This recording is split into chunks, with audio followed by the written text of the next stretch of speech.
मंत्री श्री अनंत शर्मा जी से कि वो मंच पर आए और इस जनसभा को आज संबोधन करें। श्री अनंत शर्मा जी। मंच पर उपस्थित हिमाचल प्रदेश के वरिष्ठ मंत्री, कांगड़ा जिले के वरिष्ठ नेता चौधरी चंद्र कुमार जी, आपके अपने लोकप्रिय विधायक, नेता और होनहार मंत्री यादवेंद्र गोमा जी, प्रधान ज्ञानचंद जी, पराक्रम चंद, कई नाम हैं, जनरल राणा यहाँ पर है मंच पर, और यहाँ की जोन के अध्यक्ष हैं, कई नाम यहाँ दिए हैं, सुरेश हैं, रामबन हैं, प्रधान हैं, जयचंद, ज्ञानचंद जी, नेहा वर्मा, रमेश चंद जी, पंजाब सिंह, कोली समाज के अध्यक्ष हैं। यहाँ पर उपस्थित भाइयों, बहनों, नौजवान साथियों, मुझे आज इस धार क्षेत्र में आके बड़ी खुशी हुई। कुछ दिन पहले दूसरी तरफ से आया था, चडियार में, धार में, वो बैजनाथ की तरफ से आया था, वहाँ जब जनसभाएं थी। बड़ा खूबसूरत इलाका है, और यहाँ जब ऊपर आते हैं कांगड़ा वैली की खूबसूरती दिखती है। दुनिया के सबसे सुंदर इलाकों में हमारा ये चुनाव क्षेत्र है। मुझे बड़ी खुशी है कि चुनाव लड़ने भी भेजा तो ऐसी जगह भेजा जहाँ प्रकृति की भी पूरी कृपा है, अपार कृपा है, सुंदर इतना है, और लोग इतने अच्छे, इतना प्यार देते हैं, इतना सम्मान देते हैं। बड़ा अच्छा मेरा अनुभव है। मैं यहाँ कांग्रेस के प्रत्याशी के रूप में आपके सामने हूँ, आप सबको मालूम है। पार्टी नेतृत्व ने आदेश लेकर भेजा, साथियों का सामूहिक आग्रह था, और जिस दिन से आया हूँ बहुत ही गर्मजोशी से स्वागत हुआ हर स्थान पे। कोई आज ये आखिरी हल्का है, 17 हल्के हैं असेंबली के, बाकी सब में मैं छू चुका हूँ, मोटा मोटी घूम चुका हूँ, लोगों से मिल चुका हूँ। कल फिर दोबारा जाएंगे, तीसरी बार चंबा मुख्यमंत्री और मैं, और दोबारा यहाँ भी आएंगे। और जिस जोश से स्वागत हुआ है हर जगह, उससे हौसला अफजाई हुई है। ये इलाका मेरे लिए कोई नए नहीं है। मैं कांगड़ा और चंबा की बात करता हूँ। मेरी जन्मभूमि शिमला है, वहीं पालन पोषण हुआ, पढ़ाई हुई, पर कर्म भूमि पूरा हिमाचल रहा है, बाद में पूरा देश रहा है।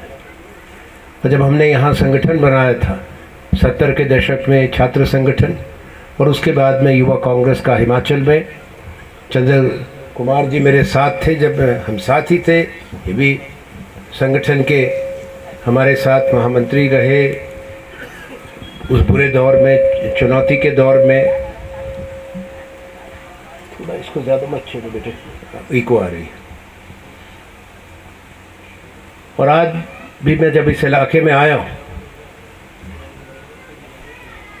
और कहीं भी जा रहा हूँ, चंबा में, कांगड़ा में, बहुत पुराने साथी मिल रहे हैं जो ब्लॉक की कमेटियों में बने थे, अध्यक्ष बने थे, ज़िला में बने थे, कई उनमें से विधायक बन गए, कई बीडीसी चेयरमैन बन गए, कई साथी मंत्री भी बन गए।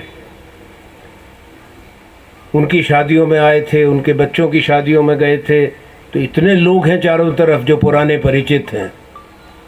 मैं सुन रहा था, हमारे दूसरे पक्ष के लोगों की सोच बहुत छोटी है।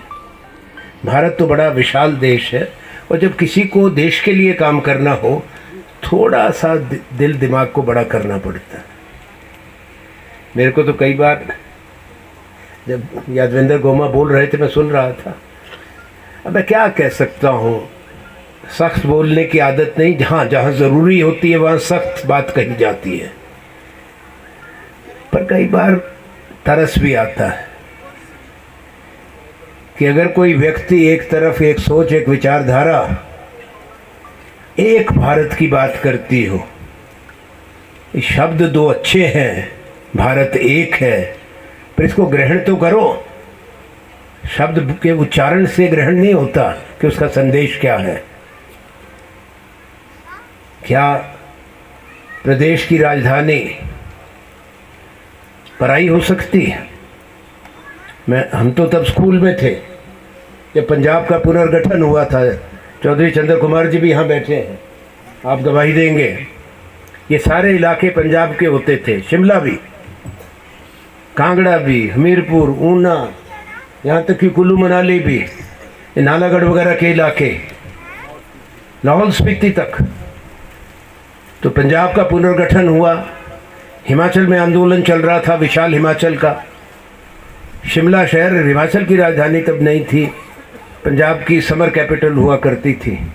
हरियाणा बना और विशाल हिमाचल आंदोलन चला था यहाँ बड़े पैमाने पर। डॉक्टर यशवंत सिंह परमार और अन्य नेता नेतृत्व कर रहे थे।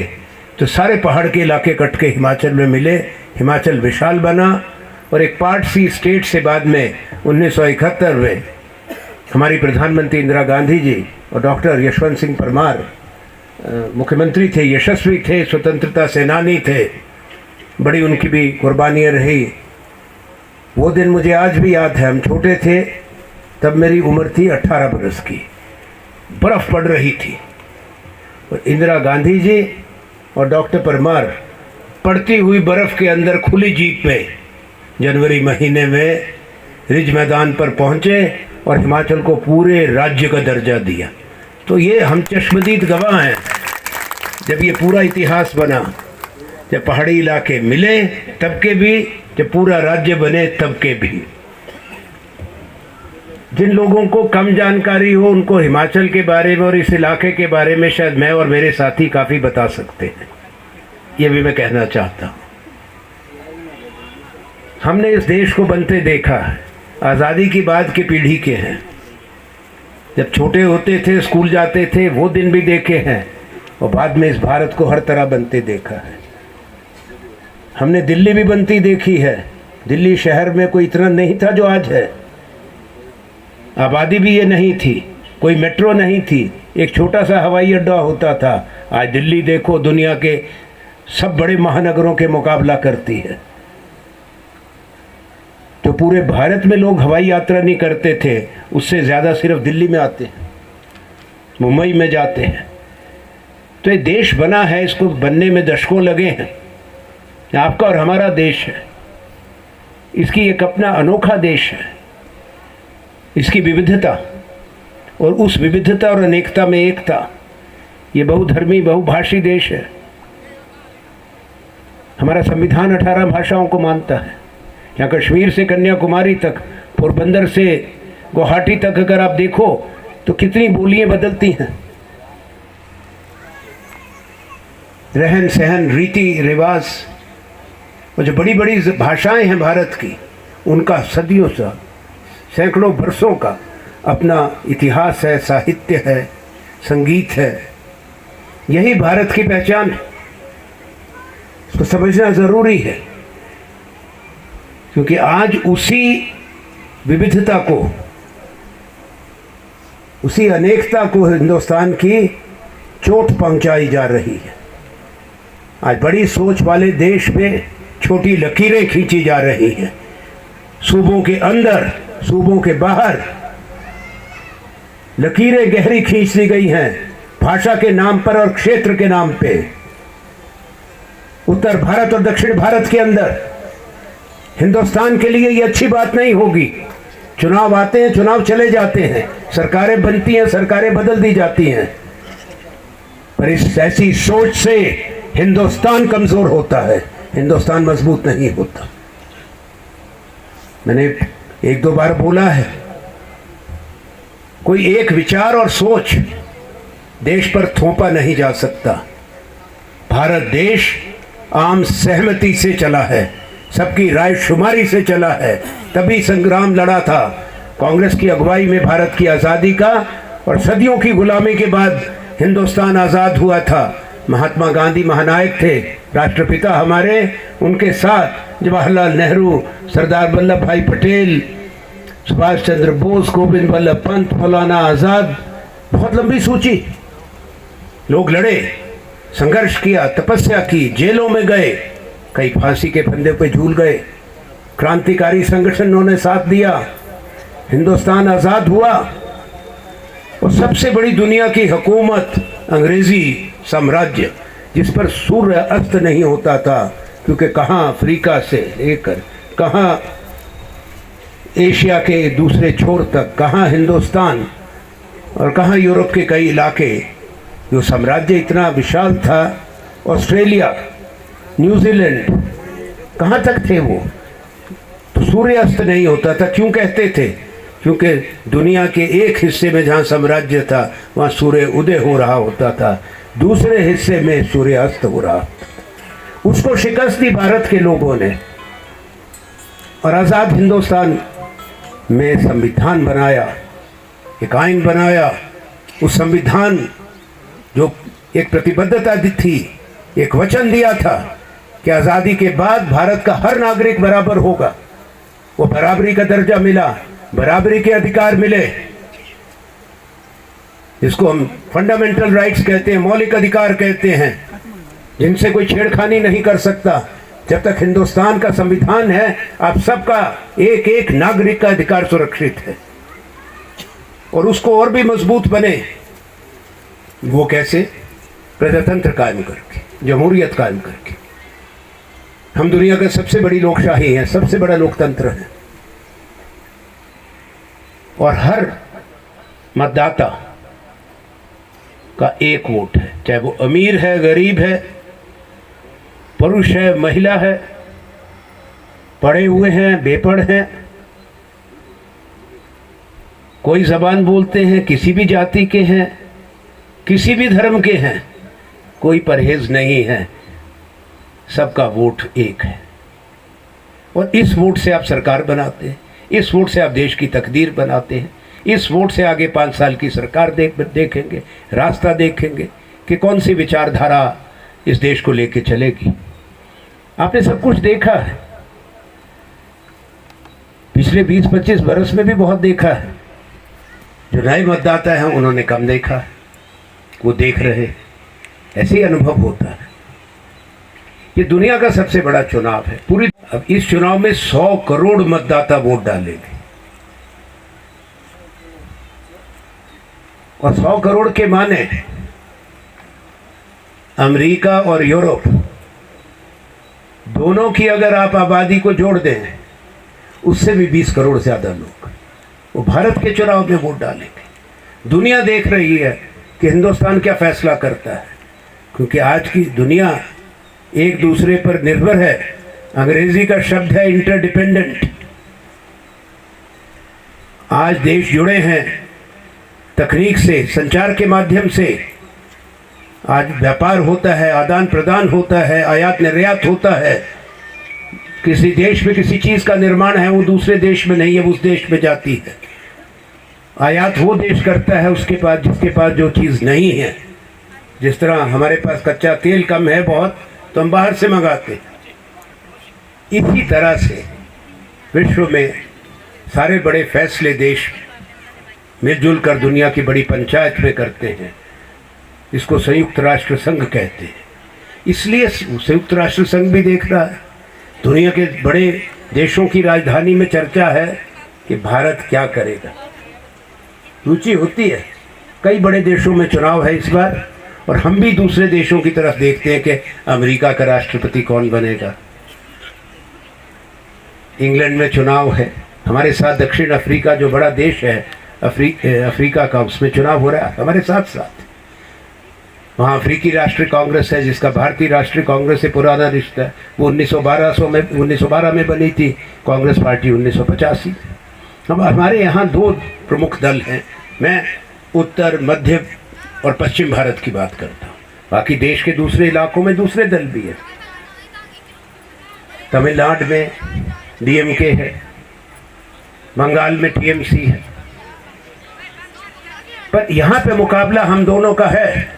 2 विचारधाराएं हैं, कांग्रेस की है और बीजेपी की है। आपके सामने हमारा भी काम है, जो राष्ट्र निर्माण इतने समय से हुआ है, जो प्रगति हुई है, जो देश मजबूत बना है, आपका और मेरा देश। वो आपने देखा है बनते हुए। पर आज ये दर्शाया जा रहा है कि भारत देश का सफ़र मई 2014 में शुरू हुआ। शायद ये किसी वजह से कहा जा रहा है कि जवान लोगों को, युवा पीढ़ी को ब्रेन वॉश करने का। हाँ, पर हम तो समझते हैं ये सफ़र तो 15 अगस्त 1947 को शुरू हुआ था। ऐसे भारत एक प्राचीन देश है, हजारों साल पुराना। पर उसके बाद जो इस देश में बना, पर यह कहा जाना बार बार कि भारत इससे पहले कमज़ोर था, भारत की पहचान नहीं थी, भारत का सम्मान नहीं था। मैंने पिछली जनसभा में भी कहा है खुल के, और कई जनसभाओं में कहा है, अब तक बात पहुंचती होगी। हमारा देश एक मजबूत देश था, परमाणु शक्ति था। 2014 से पहले भी इंदिरा गांधी प्रधानमंत्री थी जब परमाणु शक्ति बन चुकी थी। हम अंतरिक्ष में जा चुके थे। हम दुनिया की चौथी जो बड़ी क्रांति आई थी संचार की और सूचना की, इंफॉर्मेशन टेक्नोलॉजी की, उसमें भारत पहले दो से तो बिल्कुल छूट गया था, तीसरे को भी नहीं पकड़ पाए थे। पहले दो में तो गुलाम देश थे, हमारी अपनी आवाज़ नहीं थी, हम अपनी नीति नहीं बना सकते थे, अपने साधनों पर हमारा अधिकार नहीं था।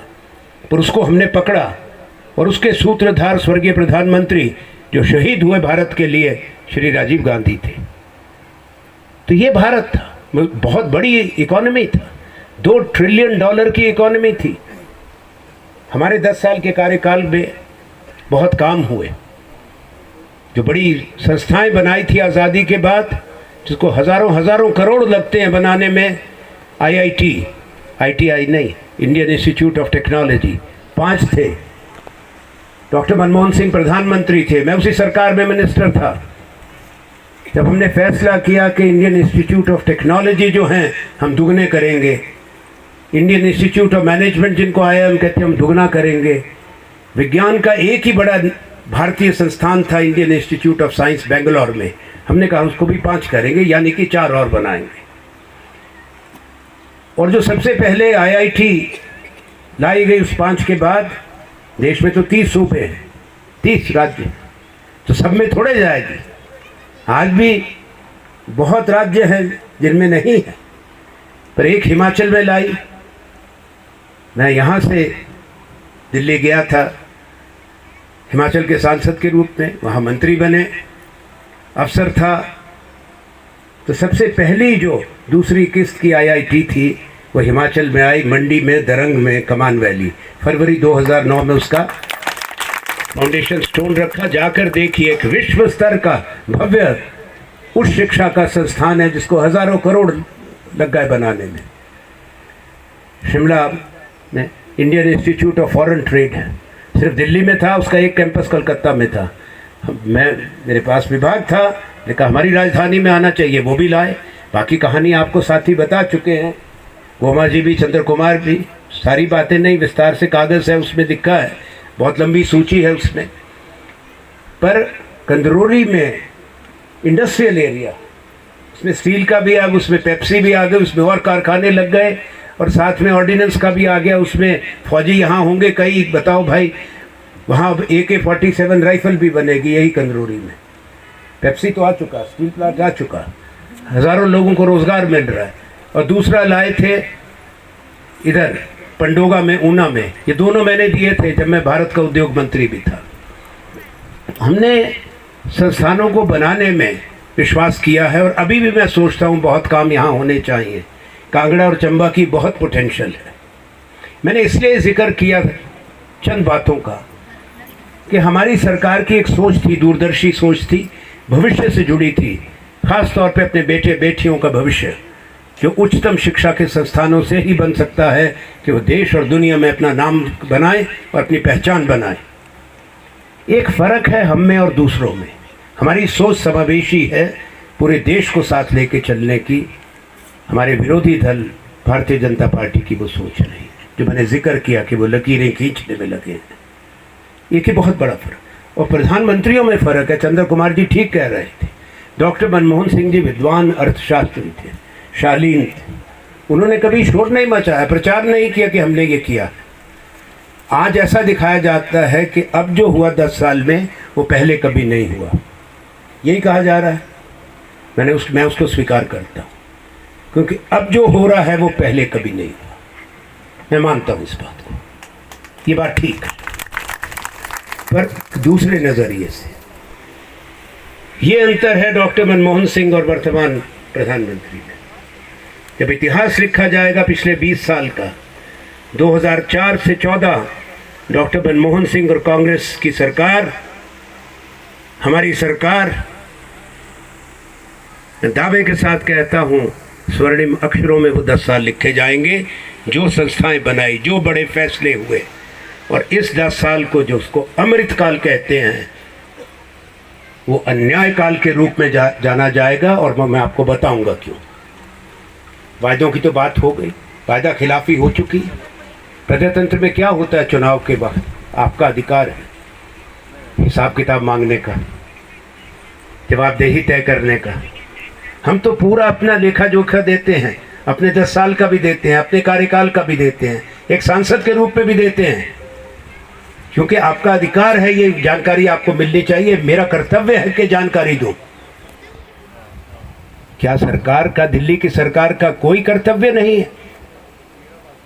वो सब नियम से, सब मापदंडों से ऊपर हैं, प्रजातंत्र के हर आधारशिला से ऊपर हैं। क्या उनको नहीं बताना चाहिए कि क्यों नहीं किया जो कहा था और क्यों किया जो नहीं करना चाहिए था? ये फर्क है। नई रिवायत, आओ वायदा करो, चले जाओ, आप इंतज़ार करेंगे।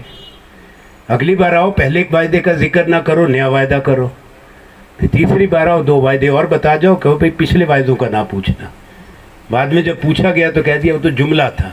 अरे जुमला मैनिफेस्टो में लिख के दिया जाता है, ये कोई मजाक थोड़े चाय की दुकान पे लोग आपस में बात कर रहे हैं। ठीक बात कह रहा हूँ, तो देश चलाने की बात है ना। किसी भी संस्था में हिसाब किताब होता है, लेखा जोखा होता है, घर में भी हिसाब किताब होता है। सब्जी भी लाते हो, राशन लाते हो, लिख के रखते हो कितने का आया। हाँ, पति पत्नी को पैसा देते फिर भी कहता है कितना खर्च हुआ, कितना बचा।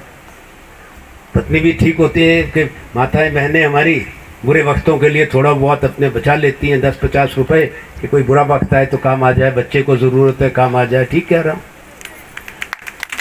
वो भी है। ऐसी ये व्यवहारिक बात है। पर यहाँ तो कोई आपको हिसाब देते नहीं। इनके मुंह से आपने सुना कभी कि ये कहें अनएम्प्लॉयमेंट, बेरोजगारी सुना? इन विषयों की बात है। ये विषय हैं आम आदमी से, लोगों से जुड़े हुए। अब दोबारा बोलते हैं अच्छे दिन, इन्होंने कहा था ना अच्छे दिन आएंगे, याद है? बोलते हैं अब नहीं, बोलेंगे भी नहीं। वो तो ये सोचते हैं, अपने प्रचार में बह गए। अब होता है ना, कोई किसी के चारों तरफ सिर्फ हांजी भरने वाले हों तो सोचते हैं कि सब चीज़ दूर हो गई। उनके दिमाग में, जहन में है कि हमने वो कर दिया जो कभी हुआ नहीं, इसलिए कोई बेरोजगारी है नहीं। हालांकि आज़ादी के बाद से सबसे भयंकर युवा बेरोजगारी आज भारत के अंदर है। फिर इन बातों पे चर्चा नहीं। अभी यादवेंद्र बोल रहे थे, मैं सुन रहा था, तो क्या है कि ये धर्म का नारा देते हैं।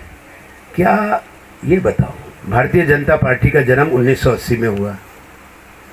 ये सरकार आई 2014 में। पहले अटल बिहारी वाजपेयी जी की भी सरकार थी, तब तुमने ऐसी चीज़ें नहीं सुनी। पर क्या आप और हम, हमारी माताएं बहनें, हम 16 मई 2014 से पहले हमारे यहाँ मंदिर थे ना? शक्ति मंदिर भी हैं, माताओं के मंदिर हैं।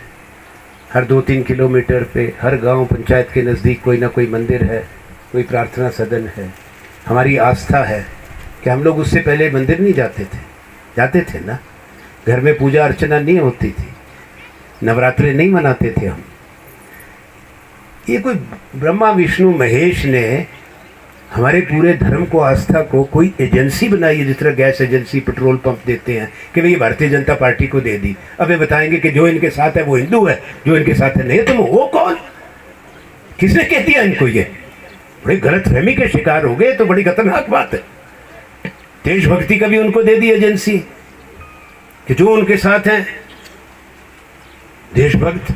तो हम लोग कौन है?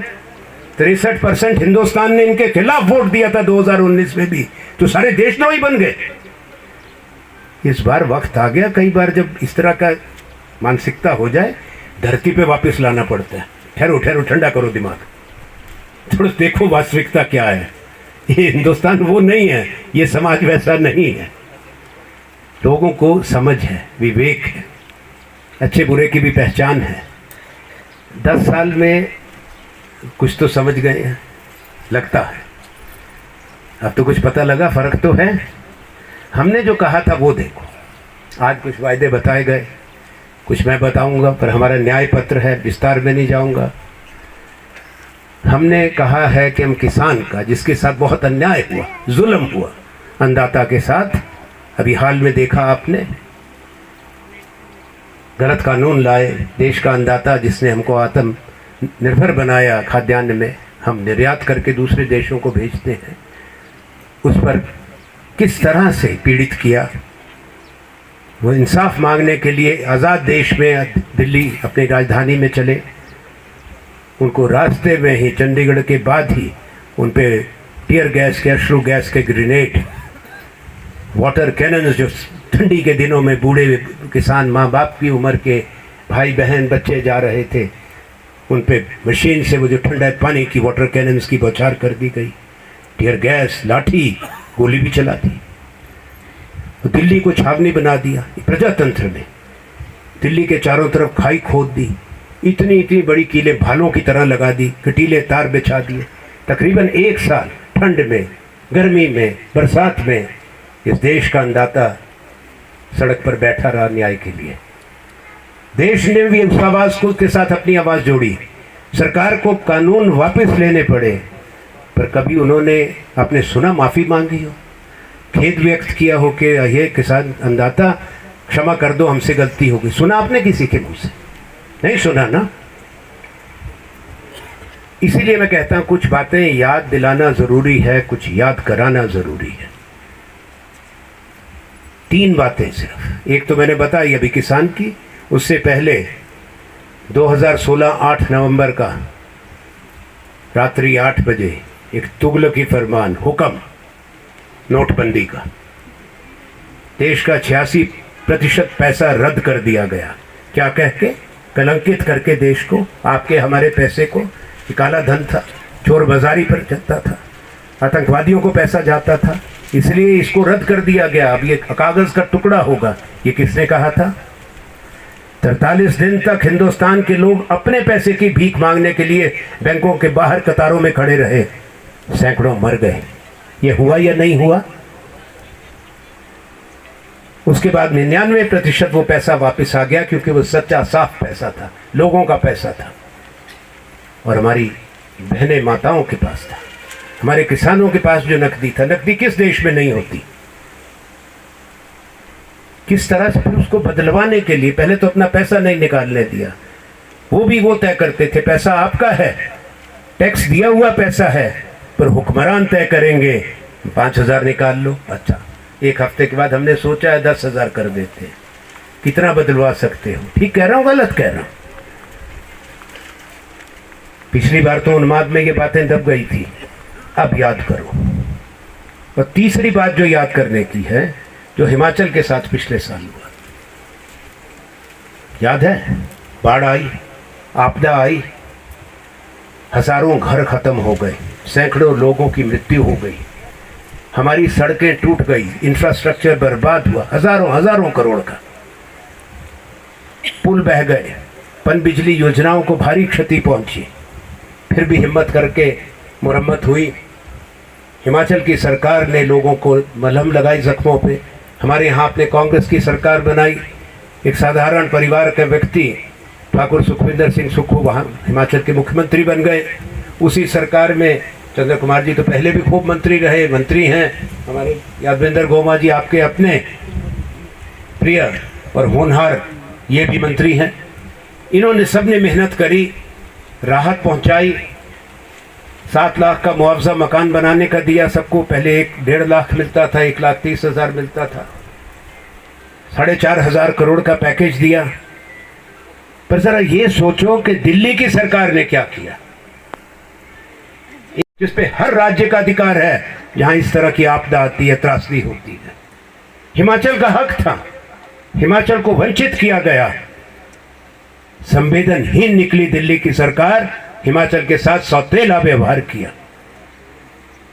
उसके लिए अभी माफी मांगी, ये तीसरी माफी की बात कह रहा हूं। सुना आपने कभी कि प्रधानमंत्री जी, गृह मंत्री, इन्होंने कहा हो, और जिनके वोट मांगने के लिए बड़े नेता आते हैं, कि हमसे बहुत गलती होगी हिमाचल वासियों?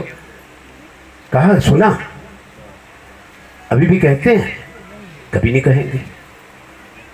क्या उस पैसे पे हमारा हक नहीं था? जब देश के दूसरे सूबों में थोड़ी सी भी कोई बात होती है, हम ये नहीं कहते कि क्यों करते हो। जब गुजरात में आता है कि वार्निंग आई है, यहाँ साइक्लोन आ जाएगा, पूरे भारत की सारी ताकत लग जाती है। यहाँ बर्बाद हो गया एक राज्य, सीमावर्ती प्रांत, जहाँ के बहादुर बेटे हमारी सरहदों पर देश की रक्षा करते हैं। जनसंख्या के प्रतिशत अनुपात में सबसे ज्यादा लोग फौज में जाते हैं, उस राज्य के साथ ये व्यवहार। और उसके बाद आपकी चुनी हुई सरकार को धोखे से गिराने की कोशिश, साजिश से। ये बातें याद रखना। हमने जो कुछ वायदे किए हैं वो आपके सामने है, वो न्याय पत्र आपके पास पहुंच जाएगा, जिसमें महिलाओं के लिए 1500 से हट के भी बिना किसी भेदभाव के हर गरीब घर की एक महिला को 1 लाख रुपया साल का देंगे। हमने तो कह दिया। किसान के लिए हमने कानून लाने की बात कर दी MSP पे। नौजवानों के लिए बहुत अवसर की बात करी है।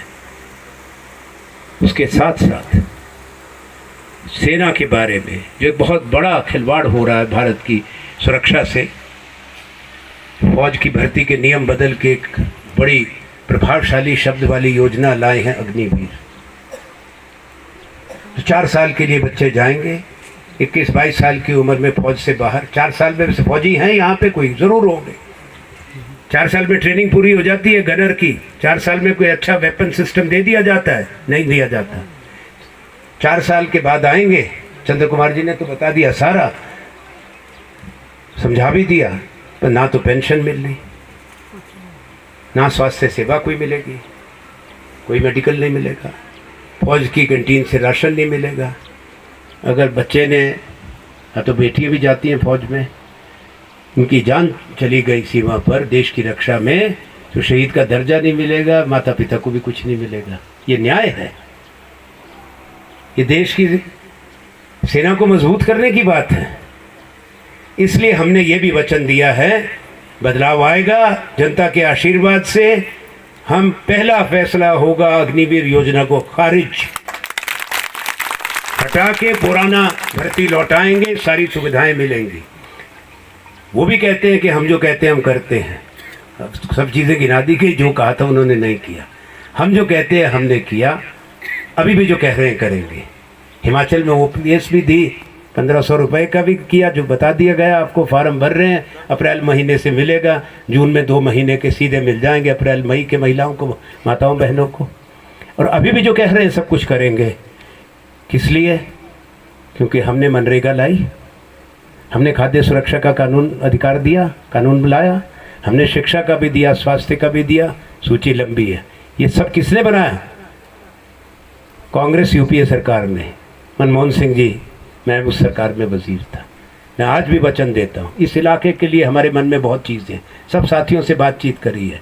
फिर हमारी प्राथमिकता और जो हमारी प्रतिबद्धता है उस पर भी हम, आप कागज़ आप तक पहुँच जाएगा, जिसका लिए हम काम करेंगे। सब साथी, हिमाचल की सरकार आपके आशीर्वाद से मजबूत रहेगी, उपचुनाव के बाद और मजबूत होगी, पूरा कार्यकाल अपना करेगी। आप अपना आशीर्वाद दीजिए, यही मेरी आपसे प्रार्थना है। आपका आशीर्वाद मिलेगा और मजबूती से आगे हम काम कर पाएंगे। धन्यवाद। जय हिंद, जय हिमाचल।